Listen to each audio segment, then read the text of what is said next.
What I'm trying to do is come at the issue of what's happening for white men. We're certainly seeing a heightening of Christian nationalism, but we're seeing it come out even more strongly in gendered ways. We're seeing this sort of violent, masculine warfare Jesus. Welcome to Created Creative. I'm Dawn. And I'm Ruth. So I told you that my nephew and his wife are having a baby. Okay. And so yesterday I got to go to a gender reveal party, and that was so fun. And How do we feel about those? I think it's fun. Like, they didn't have those when I was birthing, but did you have one of those? I chose her gender. Oh, I chose that's her, right. Yeah. I guess, sex, but not gender, because she could Yeah. identify right. as a different person. And can you explain The- for our... Like if Jamie Breezehoff were here, it'd be something about gender is a social construct, not a scientific. And so they should be biological sex parties. But that sounds like a weird party.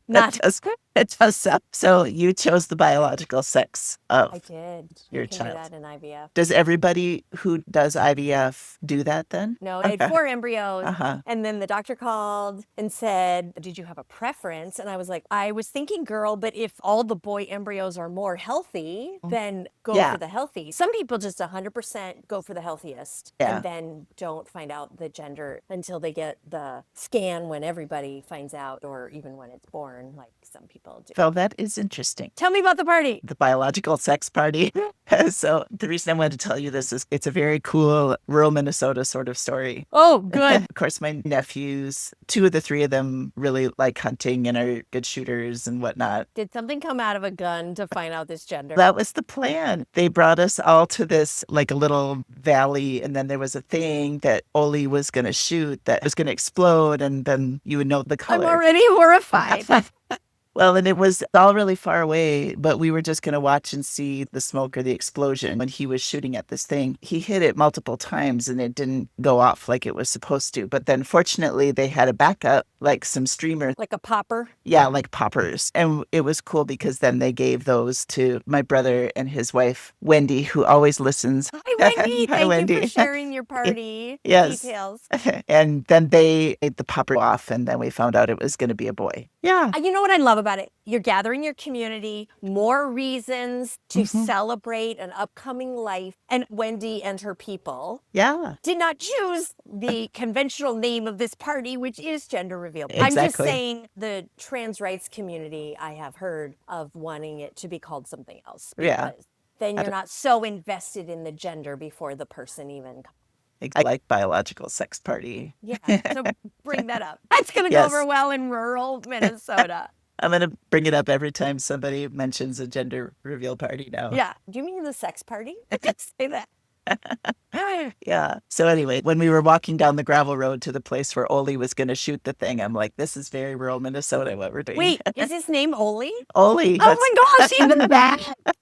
Yeah. That's the nice. Like, is there a more Minnesota Norwegian name? No, I can't think of one. I don't think so. His older brother is Lars. Lars, Oli, and who's the third? Latham. That's Okay. English name. I wanted it to be Sven, but I can go for Latham. I think we all thought that Latham was going to be like a Hans or a Sven, but he is Latham, and they're all wonderful nephews. And I'm going to be a great aunt soon. Very exciting. So that's my story about the biological sex party in Minnesota the other day. So like a weekday. Yeah, it was a Monday night. Gender biological sex party. And then we had tacos. Like everything about it. You had tacos.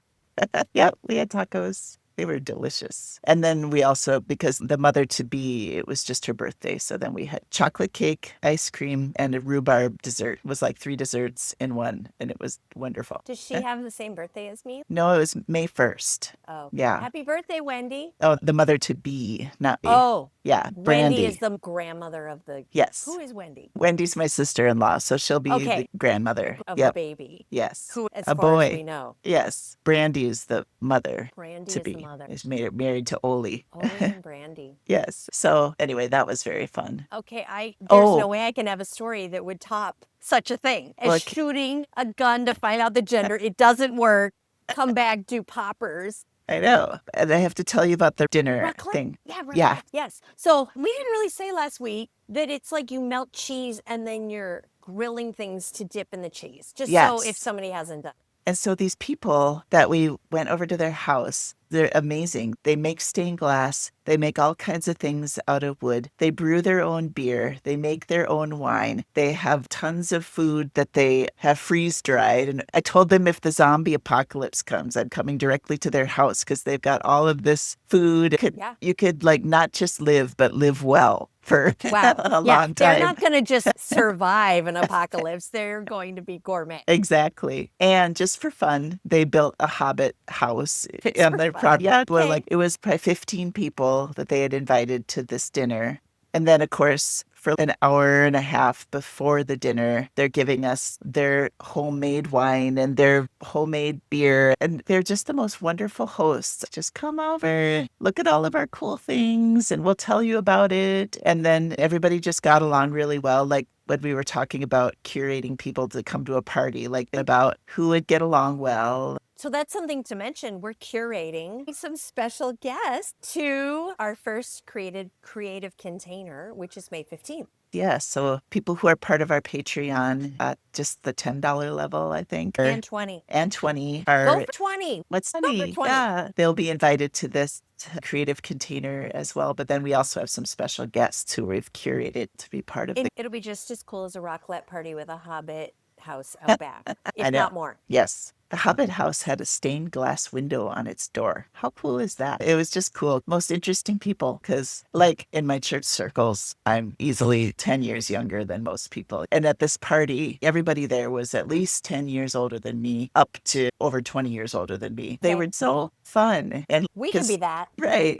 Sometimes aging is a scary thing, but that these people were genuinely having fun and be like, okay, it's fun. Getting older is what you make it. Brilliant. I think it was something I needed to see because especially after being sick, there's a lot of fears about getting older. But that night was really good for me to be like, but there's a lot of beautiful things too about long-term friendships and just embracing where you're at with aches and pains that come along with time passing. It doesn't have to be your whole personality. Yeah, right. The aches and pains are real. And it was the best Pinot Noir I've had in a long time. Nice. So you're having all these fun experiences and I am sitting here with an ear infection. Usually you're the one who has all the interesting stories. So you have an ear infection? I do. What helps them? Well, there might be a drug, but I mostly do garlic. Garlic helps. Really? That's an actual thing that helps. It does work for me. This is not medical advice. Yeah. My ear, my problem, it works on this one individual and whoever wrote the webpage where I found it. So I'm not putting a clove of garlic in my ear. I use garlic olive oil. Oh, interesting. Homeopathic.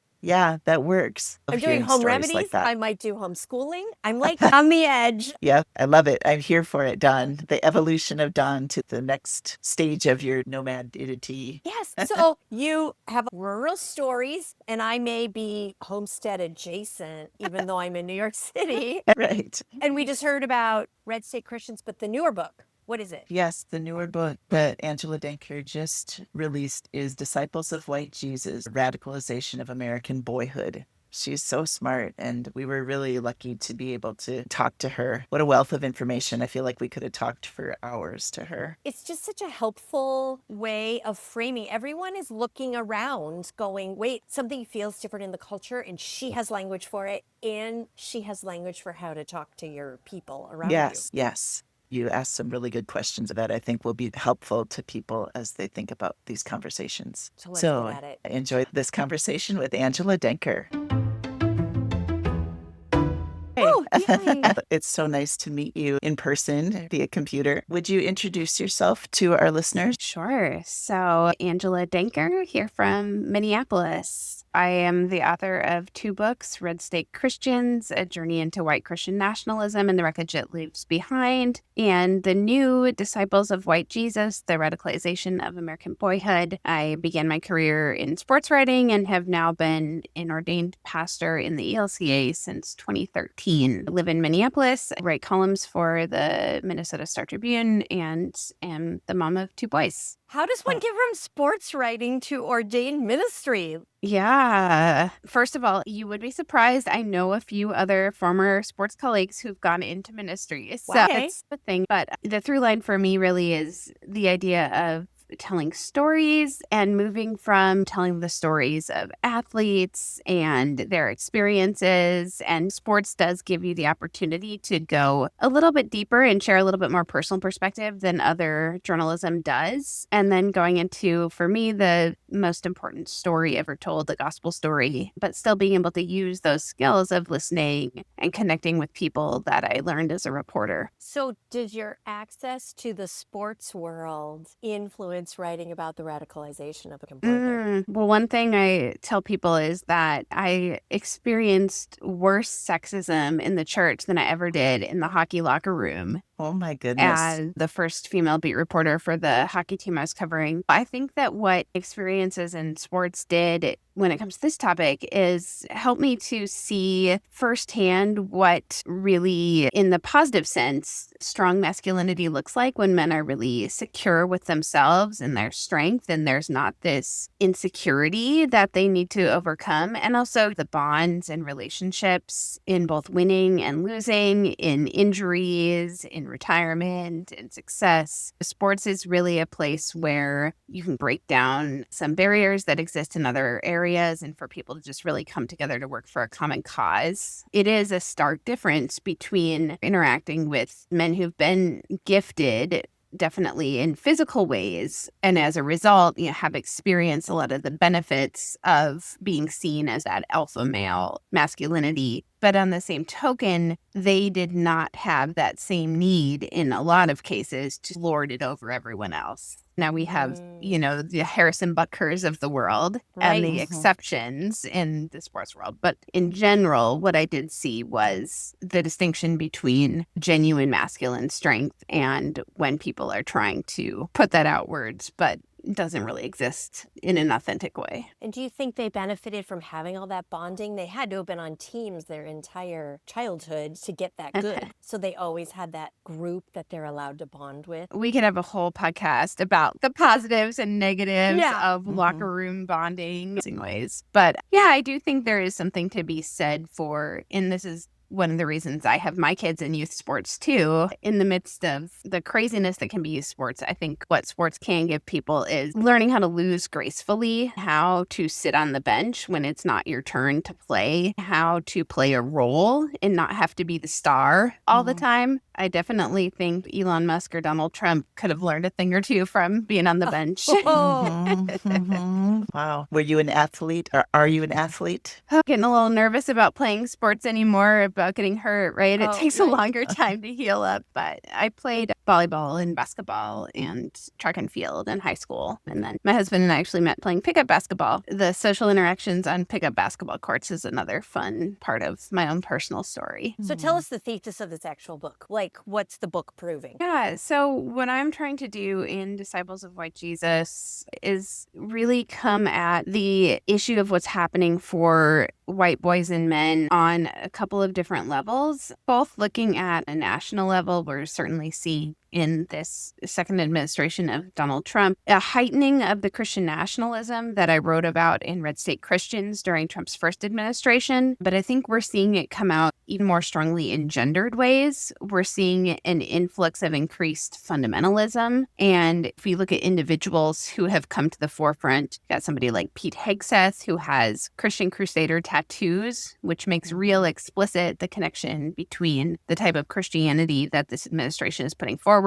and dating back to the Crusades, this sort of violent, masculine warfare Jesus. And even somebody like J.D. Vance, too, with sort of his theoretical, sort of theological viewpoint of a very traditionalist, Catholic, hierarchical view of the world rooted in gender bias that puts men on the top. So there's that within the book. And then there's also the more grassroots thing that a lot of people are seeing firsthand with men and boys not only being a threat to others because of increased violence or being drawn into radicalization, but also a threat to themselves and this search for identity and a positive masculine identity that leads them down some of these radicalization rabbit holes online or on social media, and trying to both get at how do we look at this from a national theoretical level, and also how do we address this in our own communities. And with this book and your previous book, I'm interested in where you approached to write books on these topics, or was it something that,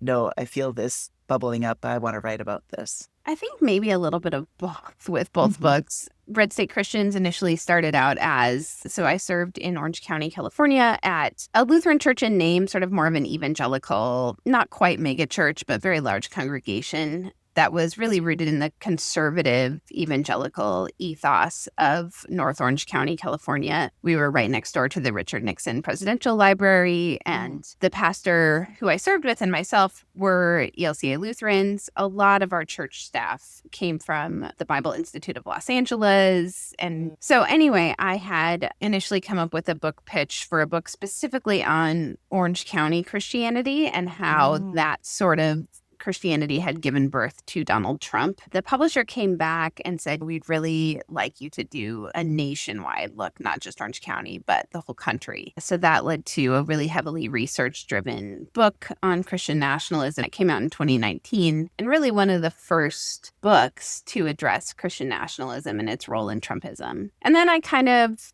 was thinking I wanted to move out of this space of reporting on right-wing Christianity. But unfortunately, there's just so much fodder for commentary. So the publisher did come to me initially with a similar book idea to Disciples of White Jesus, but a little bit more narrowly conceived. And as I was talking with other folks in publishing and people in my own circles, I was just really aware that, wow, this topic of looking at white men and boys is something that people are really interested in. And then when I had met Caleb Campbell, who's one of the final stories of the book, Caleb was someone who was involved in the skinhead movement and then became a disciple of Mark Driscoll of Mars Hill in Seattle as one of the leading purveyors of this masculine Christianity. And then Caleb has since turned against all of that and worked really hard to fight against Christian nationalism as a pastor in Phoenix. So then once I had Caleb's story too, I thought, okay, this is really something that I'm feeling called to do. It's how the book came to be in both cases. And so is this your second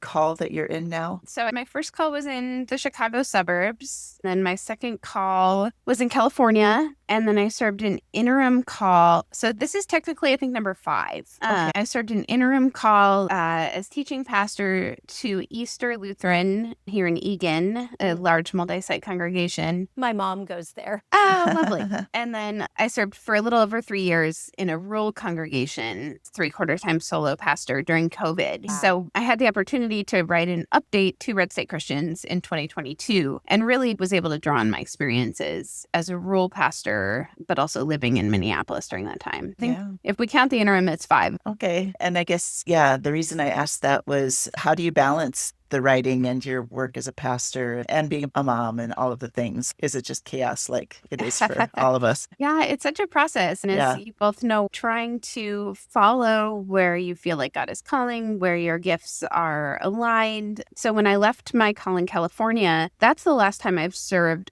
full-time, a called congregation. And I really thought, I'm going to move back to the Twin Cities and I'll just have a plethora of part-time options. As I'm sure you discuss on here all the time, a lot of congregations are hesitant to call someone who has viable work outside the church because they almost feel threatened by it, that we really want you to be ours and we don't want you to be doing all these other things. So I ran into that a lot. Also was probably picky of trying to really find the right situation for me. And it took 7 years, but the call that I'm in right now is very part-time. I'm called as pastor of visitation and public theology at Lake Nokomis Lutheran in South Minneapolis. And they have a precedent of having another pastor who serves half-time, and he's also a musician. So they have this calling to help to see where pastors can fulfill multiple vocations. But so far, they've really embraced the work that I'm doing outside the church in this public theology role. And I think it really helps, too, that I'm writing columns for the local paper because people can see that work really visibly then. And so they feel like this is something that they're proud of, which is distinct from other congregations. It's not that they weren't supportive or proud, but it was much more hidden. Yeah. So these are visionary people on this call committee to Yes. support public theology. Yeah. And it's hard to find the call for that. So Yeah. I love that you're a real person. Yes. Like, it is possible, and there's lovely people out there who can understand it. Yeah. I think a few years ago, there was some sort of similarly titled call that was given to Nadia Bowles-Weber. And the thing that I want to do differently than Nadia is she hasn't really looked to bring anyone along with her. Oh, yeah. And to say this is not meant to just be for one person, one time. Our lead pastor, Sarah Spohr, she's really a creative person and has a really good sense for wanting to bring other creative folks to work with her. It was also John Halden in the synod office. He has known me for a long time. There's a limit to how synods can do creative things. They're not always creative, even if they want to be. But he was helpful in finding a way to support the work I was doing because we have this requirement of 15 hours a week. And if you're doing all the other things that I'm doing is a lot. Right. So I'm basically doing 8 hours a week of visitation, and then the church is blessing my public theology work, not paying me for it. But they're saying 15, 8 of which Yeah. are Yes. And Great. they genuinely do. And I do things with them, and they'll come to events that I'm doing elsewhere. So it's been really great. And I do hope that as the church continues to be limited in the number of full-time congregations that can really support full-time ministry, people will be more imaginative about the types of calls that we can offer to folks. Also, we don't need just Nadia Bowles-Weber as the major Lutheran voice in the public square. I feel like people have a hard time naming another Lutheran in pop culture. So Yeah. we need you Yeah. out there, and we need 10 other people. Absolutely. And I do think as I've been presenting, I have been doing this work on Christian nationalism now since 2019, have been really grateful to be invited into a lot of different spaces to speak. And one of the main things I speak on is that one helpful way to understand Christian nationalism is as a contrast between the theology of glory and the theology of the cross. Often I'll talk about it as we hold this treasure, this theological treasure in the clay jar of our broken and striving to do its best, but human denomination. I do think that Lutheran theology has something really important to contribute to this current moment. And I'm just encouraging Lutheran leaders to be more bold as we talk about Christian nationalism, as we understand ways that Christian nationalism has shaped even our own churches, even if we didn't want it to. It's been a part of white Christianity from the beginning. And so understanding how it shapes us, my soapbox that I'm on right now is that I think mainline denominations need to stop talking about polarization and start talking about Christian nationalism. Love it. Can you do a little nutshell for our non-Lutheran friends who are listening about theology of glory, theology of the cross? Yeah, for sure. This is my thing. And I do this with secular groups because the thing is that even if people are not religious, don't come from a faith background, things that are happening in American politics right now are steeped in religious language and tradition. So it's important to know how to speak that language and counter it from within. And it doesn't have to be about your own personal faith. I think that's where journalists get hobbled as they want to confront what's happening with our democracy. When somebody says, this is our religious viewpoint, then they just stop talking. Right.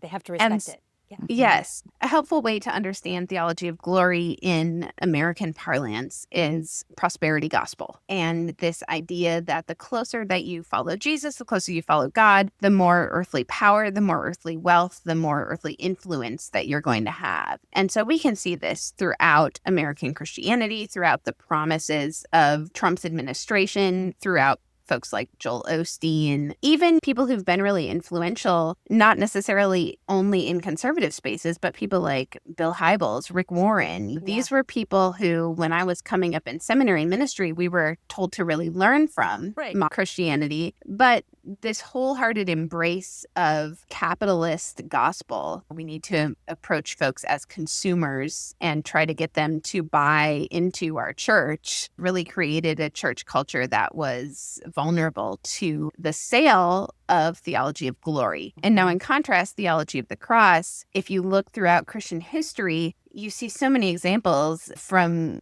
the apostles Peter and Paul who were beheaded to people like Dietrich Bonhoeffer, Martin Luther King Jr., so many women who were early witnesses to the gospel and early disciples of the gospel who were killed, who were martyred, who were persecuted. And the theology of the cross reminds us that the closer we follow to Jesus, often the more we're going to face rejection by the world. We're not going to be wealthy. We're not going to be successful according to common cultural standards. I think it's an important lesson for the church because in America, white Christians have typically been the top of the pecking order and the top of the hierarchy. And the theology of the cross reminds us that's not necessarily where we're called to be.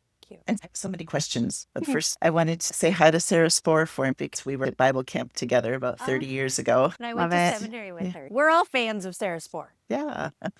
Did you get asked to do the column? Did you apply to do the column? How did that come about? Yeah, that's a story. So back in 2006, I was an intern at the Star Tribune in the sports department. I had a great experience, but really didn't meet anyone other than the sports people. And then when I graduated college, the sergeant talked to me about coming back potentially to cover college sports. At the time, I wanted to stay with my then boyfriend, who's now my husband. So I guess it was worth it. Yeah, it worked out. But I was working in Kansas City at the time and then ended up going to cover hockey in Florida. So did not circle back to the Star Tribune until when I was in seminary, I did a little bit of freelance sports for them. And then really when I moved back here, I was always trying to reach out to people in the editorial department about some of the work I was doing. And at the time, the Washington Post was publishing a lot of freelance religion content. So that was really the first place that I started writing columns in this sense back in 2017, beginning with the NFL kneeling crisis and the witness of Colin Kaepernick for Black Lives Matter movement was some of the initial work that I did. But the Star Tribune really didn't want anything I had to offer at the time in the editorial department. Then they had approached me over the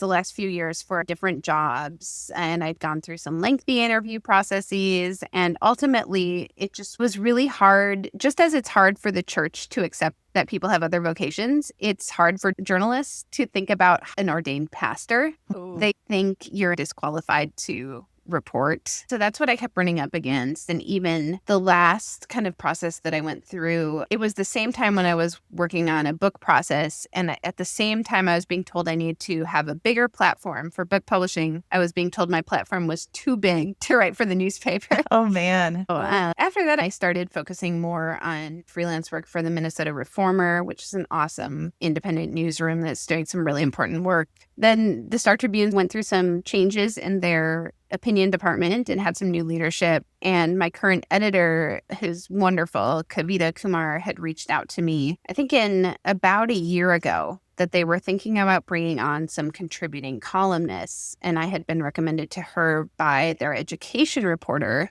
who I knew from a Facebook group for Minneapolis public school parents. Wow. Kavita wasn't aware of my history with the Star Tribune. Oh, wow. So she was like, "Oh, are you interested in writing columns for us?" And I was like, "I've only pitched like 20 of them that have been read." Right. So yeah, I'm on contract. I don't make a lot of money doing it, but it's a good way to get, somebody had described my work as like secular sermons. It really does fill in a nice place for me to do some of that work. And I like the column writing format as far as the length and the ability to turn things around quickly is something that fits well for me. How frequent is the column? Usually once or twice a month. It's nice. A lot of freedom as far as what I want to do. Yeah. And, the Star Tribune is the 7th largest newspaper in the country. So I'm glad you said that. I didn't know. I know a lot of people, I think somebody described it as, "Oh, you're writing columns for your local paper." And I'm like, it's a decent size. Yes. I know that you have been interviewed by a lot of people and a lot of different news programs. And has there been one that's been more nerve-wracking than others? Well, media is changing every single day so much. And that's been one of the challenges with this new book launch. The media landscape is so different than it was in 2019. I was writing regularly for the Washington Post. I was on CNN. And now the Washington Post didn't even bother to make a presidential endorsement. They are owned by Jeff Bezos and sort of hampered in their ability, especially as an opinion department, to be critical of Donald Trump. CNN is a similar story. But since then, we have Substack. I have a great audience on Substack and doing other things. But I do think that CNN appearance, the first time I was scheduled, and again, this is where everything has changed so much. COVID, we all tape at home now. But in 2019, being on CNN meant that they had a car come pick me up and, bring me into the studio. And then I was on after Scaramucci and he went over. And so I got bummed. Oh, no. And so then to his credit, Brian Stelter was like, I will have you back. And he did have me back a few weeks later. And that was huge for the book. But it's just harder and harder to have those big one-off moments anymore. It's really much more of a long game when it comes to book sales. So are you writing anything right now as far as a book? I'm exploring the idea of doing a novel next, but something related to Christian nationalism and these themes, maybe a Christian nationalism dystopian novel. Oh, that sounds good. I think we need Jeff Charlotte, who's a reporter and has written a lot on fascism, extremism. He had done a thread maybe a year ago now about that we really need more works of fiction, what's happening in our current moment. And so I was a little bit persuaded by that and intrigued by that. So that's something I'm looking at doing next. I haven't started yet. So having lived in these waters since 2017 and potentially before, do you have some practical tips you can give out of this book? What could I do? Just walking around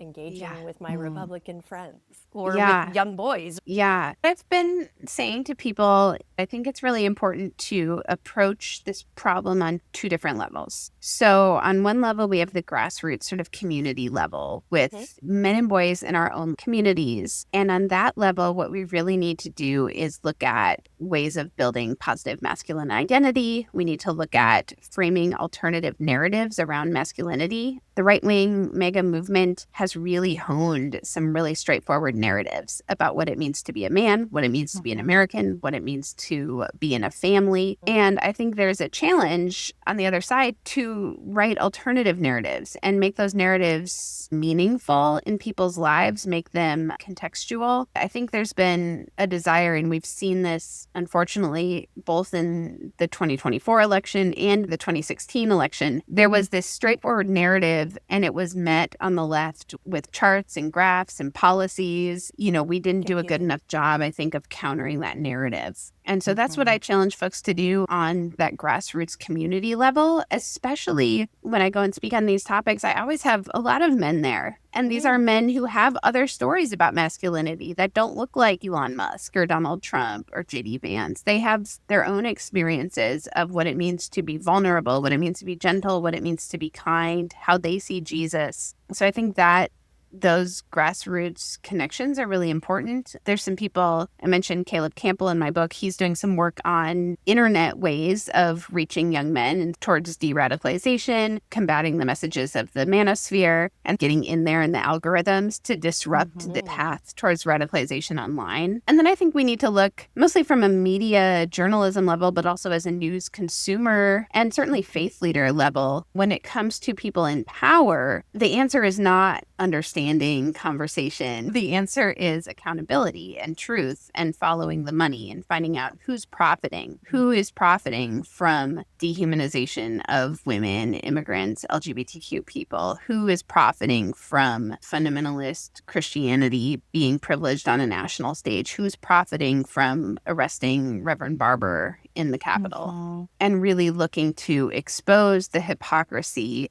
behind this movement and not being afraid, like I said, to speak the same language, to use, I have a Bible passage, John 18:33-38, where Jesus explicitly rejects Christian nationalism and where Pontius Pilate really provides a foil for what governments do when they're trying to stop the movement of the gospel and how governments and empires are complicit in the theology of glory. So I think it's really important to, again, be able to speak that language, not be hesitant about calling a thing what it is. So good. Yes, so good. And as someone who writes on these topics and speaks on these topics, Do you get quite a bit of pushback, like letters and things? Yeah, I wouldn't say immune to it now, but I just expect it. Sometimes when there's things that you don't expect, that's the more surprising piece. But one of my congregation members told me on Sunday that we had somebody outside who was taking photos of our rainbow flag. And we had somebody call the church and ask for my phone number. And the name that they gave of a journalist is somebody who's dead. There's just bizarre things like that. There is certainly a very real and palpable sense of fear among those of us who've been covering this for a long time, especially for women. I think Kristen Dumais and Catherine Stewart, Ann Nelson are three people I've looked up to in this work and that I've known personally. And I know all of them have contingency plans about what happens if they become even more personally threatened. And I'm honestly grateful to be in Minnesota. I don't think that I would necessarily feel as safe doing this work in a red state. I know people are, and I'm really glad they are, and I'm encouraged about it. But Minnesota is a relatively more free place to be. Yeah,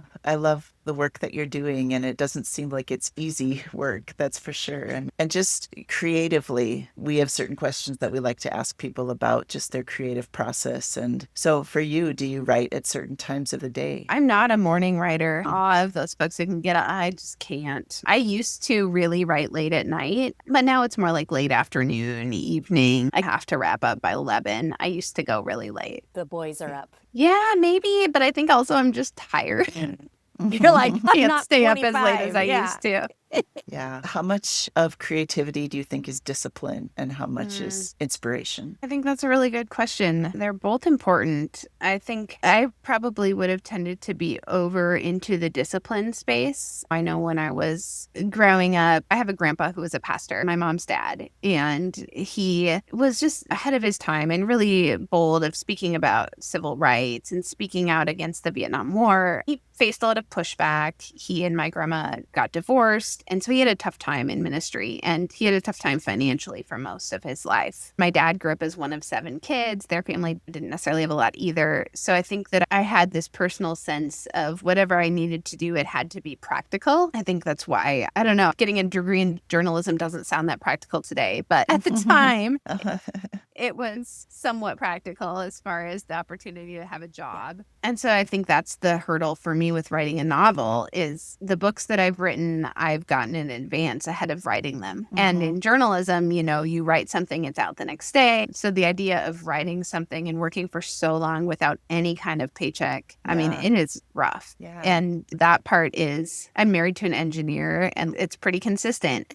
And so it's challenging in these creative professions to feel like you're not being measured by your worth as far as the paychecks.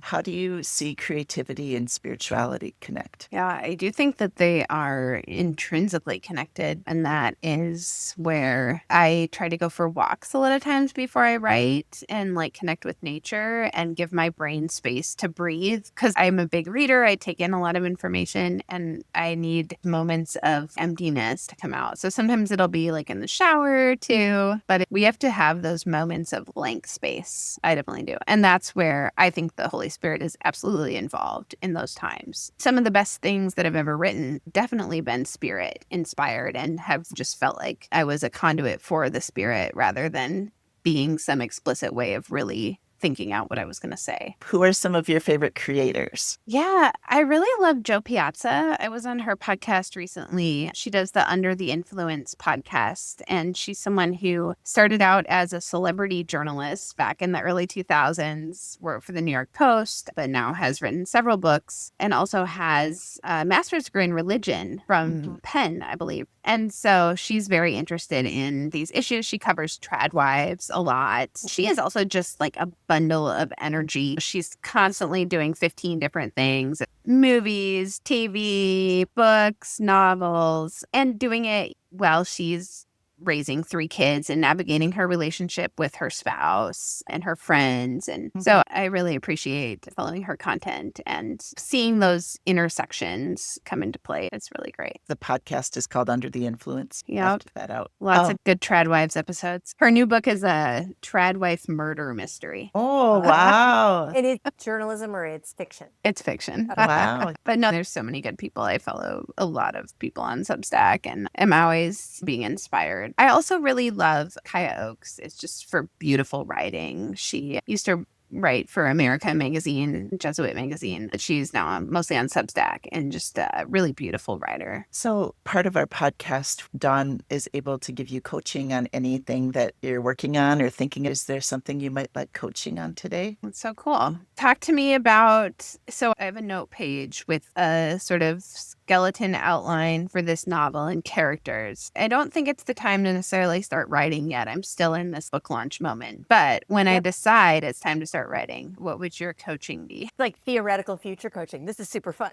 That's right. I think part of it is going to be the transition. Yeah. Like you're in book launch 100% or whatever. I know you also are in ordained ministry, but saying that part's over and now it's a side gig, the launch, having a day of thank you book. Now you are on my second shelf and a different book is on the first shelf. That's a good idea. And just actually acknowledging that transition so that your secondary thoughts in the shower start moving into this fiction book.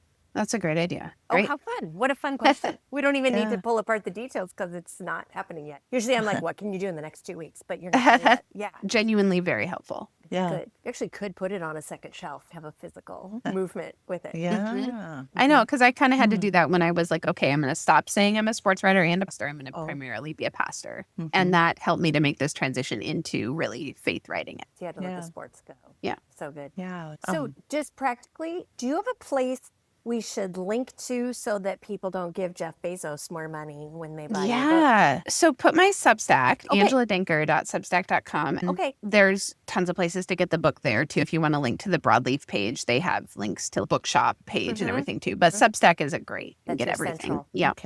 And that's kind of my main engine, that's the other thing though too. It's a lot. I do make money on it and I have almost 5,000 subscribers, but it's consistent. I write every single Sunday. I write 2 Fridays a month. And then I do these other things in there too, sporadically. So it's a grind. Yeah. You're treating the Substack as though you have a deadline at another newspaper. Yeah. Nice. Yeah.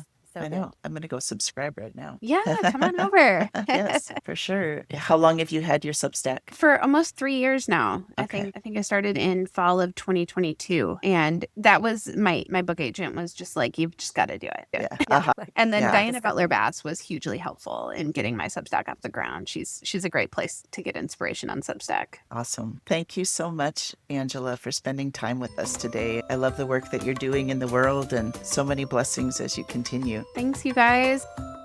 Thank you for joining us for Created Creative. We're so glad that you could be with us, and please join our Patreon. And if you haven't already, follow us on social media. We're so glad that you're here. Go create something. Go create something.